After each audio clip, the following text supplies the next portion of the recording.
बहुत समय पहले सारनाथ के हिरण उद्यान की शांतिपूर्ण हरियाली में, जहां पत्तों की सरसराहट और हल्की हवा की गूंज एक दूसरे में मिलती थी, बुद्ध ध्यान मग्न होकर बैठे रहते थे।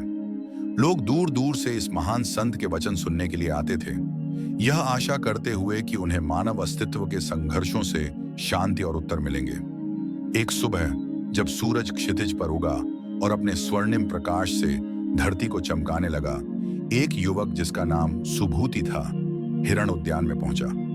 वह एक विद्वान और सत्य का खोजी था। अपने तीव्र बौद्धिकता और असीम जिज्ञासा के लिए जाना जाता था। फिर भी अपनी जानकारी और उपलब्धियों के बावजूद सुभूति एक बेचैन मन से पीड़ित था। अतीत के विचार उसे सताते थे और भविष्य की चिंताओं ने उसकी नींद छीन ली थी। भारी मन से उसने बुद्ध के पास जाकर प्रणाम किया।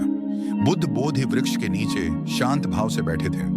उनके चारों ओर की शांति ऐसी थी कि जैसे उनकी उपस्थिति से स्वयं वायुमंडल भी स्थिर हो गया था, और सुभूति को लगा कि उनकी दौड़ती हुई सोच भी धीमी पड़ गई।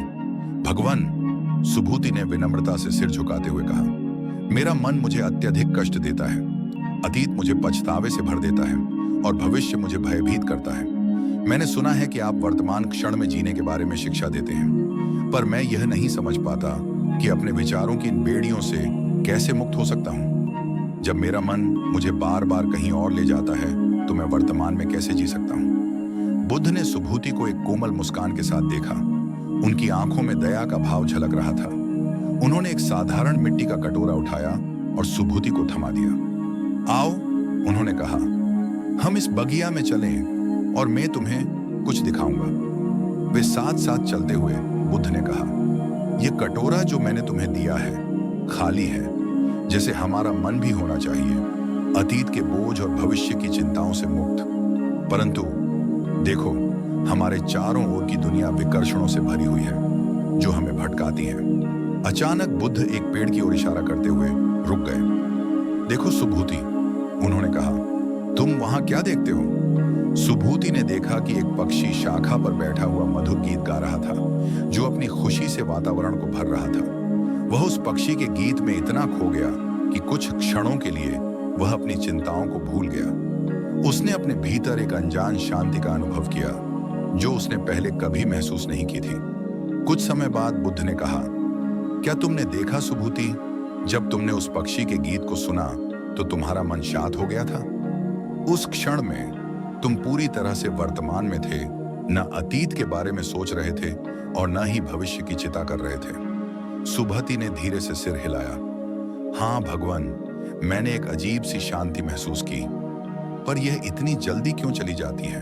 मैं इसे पकड़कर क्यों नहीं रख सकता? बुद्ध ने जमीन से एक पत्ता उठाया और सुभूति के हाथ में रख दिया। देखो सुभूति, उन्होंने कहा, जीवन इस पत्ते की तरह है। अगर तुम इसे बहुत कसकर पकड़ोगे तो यह चूर चूर हो जाएगा। अगर तुम इसे बहुत ढीला पकड़ोगे तो यह हवा में उड़ जाएगा। वर्तमान क्षण भी ऐसा ही है। अगर तुम इसे पकड़ने की कोशिश करोगे तो तुम इसे खो दोगे, पर अगर तुम इसे बस होने दो तो यह तुम्हारे साथ बना रहेगा। लेकिन भगवान, सुभूति ने उलझन भरी आंखों से पूछा, मैं वर्तमान में कैसे रहूं जब मेरा मन बार बार यादों और चिताओं की ओर चला जाता है? बुद्ध ने पास बहती नदी की ओर इशारा किया। आओ, हम कुछ समय के लिए पानी के पास बैठें, उन्होंने कहा। जब वे नदी के किनारे बैठ गए, बुद्ध ने पानी की ओर इशारा करते हुए कहा, सुभूति, क्या तुम देख रहे हो कि नदी कैसे लगातार बह रही है? यह ना तो अपने पीछे मुड़कर देखती है कि वह कहां से आई है, और न ही वह वहां पहुंचने की जल्दी करती है जहां वह जा रही है। यह बस बहती है, एक क्षण से अगले क्षण तक। उन्होंने आगे कहा, तुम्हारे विचार भी इस नदी की तरह हैं। ये स्वाभाविक रूप से बहते रहेंगे, चाहे तुम चाहो या ना चाहो। कुशलता इसमें है कि तुम इन्हें रोको मत या इनके बहाव को बदलने की कोशिश मत करो। बस इन्हें बहने दो और इन्हें देखते रहो।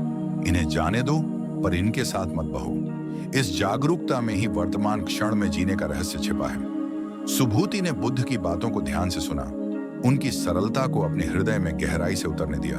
भगवान, क्या इसका मतलब यह है कि हमें अतीत और भविष्य को पूरी तरह से भूल जाना चाहिए? उसने पूछा। बुद्ध ने सिर हिलाया। नहीं सुभूति, अतीत और भविष्य को भूल जाना कोई उपाय नहीं है। अतीत हमें सिखाने के लिए है और भविष्य हमें प्रेरित करने के लिए। लेकिन जीवन का वास्तविक अनुभव केवल इस वर्तमान क्षण में होता है। जब तुम अतीत में रहते हो तो तुम वर्तमान को खो देते हो। जब तुम भविष्य की चिंता करते हो तो तुम वर्तमान को व्यर्थ कर देते हो। तुम्हारे पास केवल यही क्षण है, यही वास्तविकता है। अपने कथन को और स्पष्ट करते हुए बुद्ध ने पास से एक कमल का फूल तोड़कर सुभूति के हाथों में रखा। इस कमल को देखो, उन्होंने कहा, यह कीचड़ में जन्म लेता है, फिर भी यह सूरज की रोशनी में खिलता है, उसके चारों ओर कीचड़ से अछूता। हमारा जीवन भी इस कमल की तरह है। हम दुख, पछतावे और चिंताओं से घिरे हो सकते हैं, लेकिन अगर हम वर्तमान में जीना सीख लें तो हम भी इनसे ऊपर उठ सकते हैं, शांत और स्थिर रह सकते हैं। बुद्ध की ये बातें सुनकर सभूति के भीतर एक गहरा परिवर्तन महसूस हुआ, एक हल्कापन जो समझने से उत्पन्न हुआ था। उसने यह महसूस किया कि उसका अतीत और भविष्य पर लगातार ध्यान केंद्रित करना जीवन की सुंदरता को देखने से उसे रोक रहा था। केवल वर्तमान क्षण में पूर्ण रूप से जीने के साधारण कार्य में ही उसने एक ऐसी शांति पाई थी जो उसने कभी नहीं जानी थी।